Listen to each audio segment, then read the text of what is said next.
Voilà, comme Khady n'est plus là. Elle est de l'autre côté du rideau. C'est elle qui nous voit, nous on la voit pas. On la voit que par les écrits, les photos, les choses qu'elle a laissées ici. Mais comme elle nous voit, on fait une pause pour au moins qu'elle rentre, voilà, dans le projet calmement et sûrement, et qu'on fasse un film qui soit tout à l'heure, comme j'ai dit ce matin, digne de sa lumière. Voilà. Ouais, c'est ça. Et on passe aux filles de l'eau. Les deux jumelles. Ces deux jumelles que Khady avait filmées et photographiées. La date, elle est là en 93.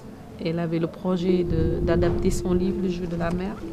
Donc elle devait adapter ça avec Jean Rouch.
Cinéma maintenant.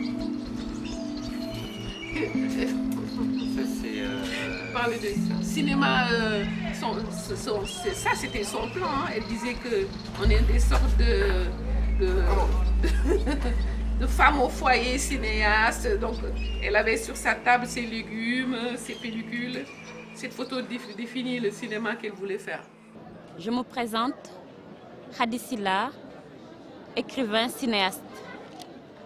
Je voudrais dire peu de choses. Je voudrais d'abord parler de la promesse que Senghor nous avait faite quand nous étions jeunes. Il nous avait promis un monde meilleur, un monde où l'art serait au centre de la société. Cette promesse n'a pas été tenue. Nous écrivons des livres dont nous ne toucherons jamais les droits d'auteur. William Sassine, un des plus grands écrivains africains, est mort pratiquement de faim en Guinée. Sinon, nous écrivons et nous essayons aussi de faire des films qui ne seront jamais produits ou qui ne seront jamais vus par le public auquel ils sont destinés. Pendant ce temps, il y a des gens dans des salons qui savourent des petits fours et qui boivent du champagne. Et pendant le même temps, nous qui sommes invités ici au festival de Ouagadougou dans la rubrique Panorama du cinéma africain, nous n'avons même pas le billet pour venir à Ouaga présenter nos films.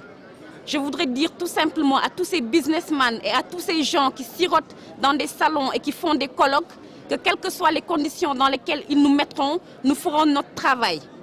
Parce que notre travail se trouve dans la résistance. Et je citerai un de mes amis qui est en train d'écrire justement un livre sur la résistance. L'histoire, c'est dégueulasse.